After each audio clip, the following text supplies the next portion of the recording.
was dope. Okay. So yeah, now we're into detachment. Yeah. Detachment from this materialistic, superfluous world. Even detachment everywhere, not just from the bad things, you know, detachment even from the addiction to nature, you know, the addiction to your love of animals and relationships. I see them as all tie downs to this material, you know, because people want to say fuck Jesus, but then they want to worship Mother Nature, you know, then they want to worship. People just want to worship something because they just want hopes, faith, and beliefs. And yeah, we gotta totally detach. And the reason why we do that is because we must just not be aware of our own wholeness, empathetic, pure knowledge. You know, we must just not be aware of that. So that's why we feel like there has to be something that is outside of me that gives me a reason to live. That you know, and yeah, we're not aware of it because, you know, we came into this world and we're just immediately told we weren't enough and we had to learn and become better humans. You know, and it's like we had everything, you know. So. Yeah, it's crazy, you know, just with you saying we're literally, our parents taught us to follow orders, to comply. That's just abusive right off the bat because that teaches you, you know, that you are in lack, that, Yeah, well, and it also shows you right to your face you're not at liberty. You know, you have no freedom. It's an illusion of liberty and freedom. Because liberty and freedom, you are, you know, you have the freedom of your mind, the freedom of your, right? Yeah. So, you know, it's just all in your face, and that's the thing. So, like when you're out in society, we're just constantly being gaslit, constantly dealing with illusions, constantly dealing with other egos pulling us down. If we start to get a step ahead, you know. So what's so important about this board is that it just brings it back, you know, to the most basic of things. And so we're trying to figure out, how do we detach from this 3D world? Like, that seems crazy, you know. Well, I have to have my things. I have to do these things, you know, because to stay sane. But you're not staying. In fact, what you're saying is insane because you're using these little things to make this huge issue. It's like putting a Band-Aid on a broken leg, you know? So when you actually do sit there and start processing through your faculty of reason and sit there with things, that alone will help you with the detachment process, because all this is about taking your faith and belief back and putting it in yourself instead of outside authorities that you've raised up as idols to look up to, and, you know, and so when you take that back, and now you have to learn how to trust yourself. Well, how do you learn how to trust yourself? By exercising the faculty of your reason constantly, right? And instead of allowing people to gaslight you and say, well, oh, it doesn't matter. Oh, it's just the way it is. Oh, well, it's your fault. Oh, well, that's just the way you think. Oh, well, no. Instead of allowing all those outside forces in that group, all these different group thinks and all these different energies to fuck with you, you are solely responsible for your thoughts. And so you sit there with them, you filter them through, and then you go from there. And it's that fucking simple. Yeah. And when you start that process, it's going to become very clear to you the things you need to let go of in your life. Because your soul is, when you start that meditation, because now you're in meditation, you are now meditating, you are meditating, you are putting things through the faculty of your reason. They have to sit there, so that's called meditation.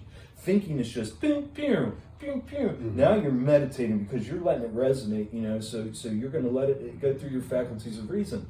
And when you do that, now you are connecting with your soul. So you are automatically connecting with what's important. And all this superfluous bullshit is going to immediately make itself known, you know? And then you can start, and now it's a recognition to you. Nobody's going to hold you accountable. Nobody's going to fucking make sure you're doing shit every day. Especially on this level. Yeah, it's on this level. No, in fact, everybody's going to be pulling you back over there with them and telling you, oh, you're too hard on yourself. Oh, don't do that. Oh, that's not safe. Oh, that's not good. Oh, come on, just be easy. Oh, come on, let's have a good time. Oh, you can do that tomorrow. Yeah. You know, and that, so, yeah, man. A lot of that. Yeah. And we do that to each other, and that's just natural reaction, because we are scared. We are all scared, and when somebody is doing something that's outside the box that we didn't think could ever happen, we're just like, oh fuck, don't do that, because not only are we scared for them, and scared for consequences, but we're scared, at the unknown. We're scared, we're scared of all these things, and it's all trauma based. This is the thing. All of this is abuse and trauma based. All of it. It's all abuse and trauma based. Yeah. Because abuse is as simple as maltreating, misuse, deceiving, defilement. That's abuse. That's abuse. See, what they did was they put all these TV programs out and all these video games, violent video games, and they made you think that abuse was just like bad sexual violence against women. This is literally what they made you think. Abuse is bad sexual violence against women in terrorist actions. And by doing that, by fucking with everybody's head, and now what they did was, because they implanted that in everybody's heads, then they can go along, they can get all this other abuse just blatantly out in front of you. And if anybody tries to call that abuse out, then people can go, that's where we pull each other back down like crabs in a barrel, and we go, oh, you think that's abuse? You're a pussy, And it's stupid, man. We just perpetuate it. Like, we'll even call the abuse out, and then we'll make fun of each other for calling it out, and we'll perpetuate it. We'll challenge each other. Yeah. I got a toaster thrown on me. I got tied to a tree. It's just crazy. It's nuts, man. I remember bragging about my abuse. Not bragging about it to where I talked about the events of it, but I'd be like, I went through that, And I think I've been through the shit. I think we do that sort of as a challenge to like see if other people, in like hoping that somebody's going to break down, so that way it gives us that safe. And let's go back to that. They hijacked our fucking language. We had to actually look up these words and put definitions to them and tighten it down, because they use that illusion. They fuck with words, the perversion of meaning. What is that? Is that abuse as well? Is the perversion of meaning abuse? Perversion of meaning. I think that's abuse as well. No, that's abuse. Perversion of meaning is abuse as well. And they constantly fucking with our words and playing these games with us, these illusory games. So if we can, it's important to tie down. So now this ties back in. Why the fuck, how did this all come out? When I was supposed to die, when I wanted to die a little over a year ago, when I had my brain injury, I had no reason to be alive. I had 42 years of hell. I was done with it. But I felt such a guilt for bringing 3 other souls into this slavery system. And I just knew I needed to at least give them some kind of, I helped the abusive programming, to make them great slaves in the system for you 24 years, Sammy 18, 8, and 14, right? So now it was I felt this inherent duty, like beyond a doubt, like, motherfucker, you better hope you don't die before you take care of this shit, like that kind of seriousness, to at least admit to my part in this and, try to help clear it up for you guys. Because I guess it's subconsciously recognizing all the generational trauma, and how deep and we have a chance to break this shit, And so anyway, I had to get, I admitted, it's just as it's gone along, and then I realized what I needed to do, because they hijacked the word safe space. We all need safe space. Guys, that is the most stupidest fucking thing, that we make fun of each other for talking about safe spaces. I mean, what do you guys want to do? Do you guys want to live like with a hard hat on, with your fucking gun and at the ready in your foxhole 24/7? Because if you don't have a safe space, that's what your brain is doing. Your brain is sitting in the foxhole waiting for danger.